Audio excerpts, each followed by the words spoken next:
دنیا میں قائم رہتا ہے وہ قوم اس دن کو ہر صورت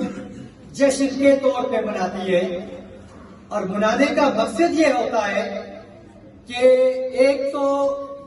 ہمارے وہ اسلاف جنہوں نے اس ریاست کی آزادی کے لیے جدوجہد کی ہوتی ہے ان کو خراج تحسین پیش کرنا مقصد ہوتا ہے، اور دوسرا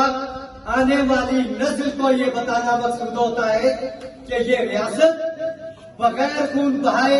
حاصل نہیں کی گئی، اس کے لیے عظیم قربانیاں دی گئی ہیں۔ تو اس ریاست کی عزت و وقار کا خیال رکھنا، اس ریاست کی حفاظت کرنا، اس ریاست کی سلامتی کا خیال رکھنا اب اس نسل کا کام ہوتا ہے، اس نسل کی ذمہ داری ہوتی ہے کہ جن کے آباء و اجداد نے وہ ریاست حاصل کی ہوتی ہے۔ اور آپ لوگوں کو یہ بتاتا چلوں کہ پاکستان دنیا کا وہ دوسرا ملک ہے جو نظریے کی بنیاد پہ قائم کیا ہے دنیا کے اندر۔ اس کے علاوہ جتنے بھی ملک دنیا میں قائم ہوئے ہیں ان سب کے پیچھے کہیں علاقائی تعصب تھا، کہیں زبانوں کا تعصب تھا، کہیں جغرافیائی تقسیم کا معاملہ شامل تھا، لیکن پاکستان اور اسرائیل دو ایسی ریاستیں ہیں جو صرف مذہب کے نام پہ قائم ہوئی۔ اور پاکستان کی دوسری بڑی خوبی یہ ہے کہ پاکستان کا اصول میں اس طرح سے جنگ نہیں کی گئی، اس طرح سے خون کے دریا نہیں بہائے گئے جو میدانوں کے اندر ایک نسل کو تباہ کر کے حاصل کیے جاتے ہیں، لیکن اس کے برعکس یہ قائد اعظم کی ولولہ انگیز قیادت تھی کہ جس نے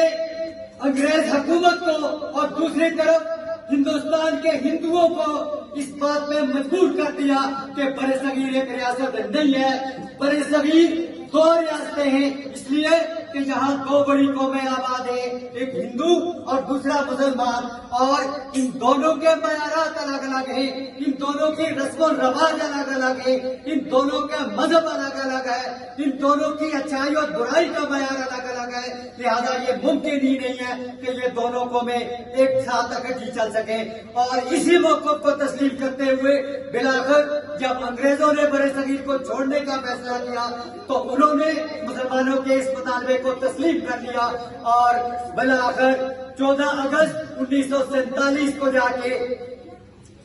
برصغیر دو حصوں میں تقسیم ہو گیا، اور 14 اگست کا دن جو تھا وہ پاکستان کی آزادی کا دن اور 15 اگست بھارت کی آزادی کا دن شمار ہونے لگا۔ عزیز طلبہ، اس کے باوجود کہ یہ قائد اعظم کی قیادت اور اس کے ذہانت کا نتیجہ تھا کہ ہم ٹیبل کی جنگ جیت گئے اور ہم نے ایک الگ ریاست حاصل کر لی، لیکن جب مائیگریشن کا سلسلہ شروع ہوا، جب مسلمانوں نے برصغیر سے ہجرت شروع کی تو اس وقت ہماری مسلمان جو برصغیر سے جو ہندوستان کی ریاستوں سے ہجرت کر کے یہاں پاکستان میں آئے انہیں ٹرینوں میں بھر کے پاکستان کی طرف بھیجا گیا، اور راستوں میں ان جتھوں کو مسلح جتھوں کو بٹھا دیا گیا جنہوں نے میدانوں میں اتار کے انہیں ذبح کر دیا، انہیں گولیوں سے چھلنی کر دیا گیا، اور مسلمانوں کی گھروں کو لوٹ لیا گیا، ان کے مال و اسباب کو لوٹ لیا گیا، ان کی جائیدادوں کو تباہ کر دیا گیا، ان پہ قبضہ جما لیا گیا۔ اور ان ساری قربانیوں کے بعد، ان سارے بے سر و سامانی کے باوجود کہ پاکستان جب قائم ہوا تو ان کے پاس صرف ایک ٹائپ رائٹر اور ایک فرد تھا جو یہ ٹائپنگ کرنا جانتا تھا، اور دوسرا فرد جو تھا وہ قائد اعظم محمد علی جناح تھا، کہ جس نے اس فرد کو اپنے ساتھ رکھا اور اس ریاست کی بنیاد رکھی۔ تو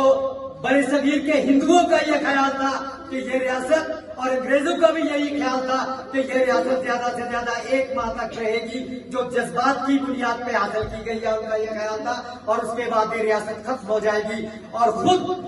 ہندوؤں کی تقریریں ریکارڈ پہ موجود ہیں جس میں انہوں نے یہ کہا تھا کہ 2 سے 3 ماہ کے اندر یہ محمد علی جناح خود آ کے جھک کے ہمارے پاؤں پہ کہے گا کہ ہمیں اپنے ساتھ رکھ لیں، یہ ہمیں خود مجبور کرے گا کہ ہم اکیلے نہیں رہ سکتے، اس لیے کہ انہوں نے ہماری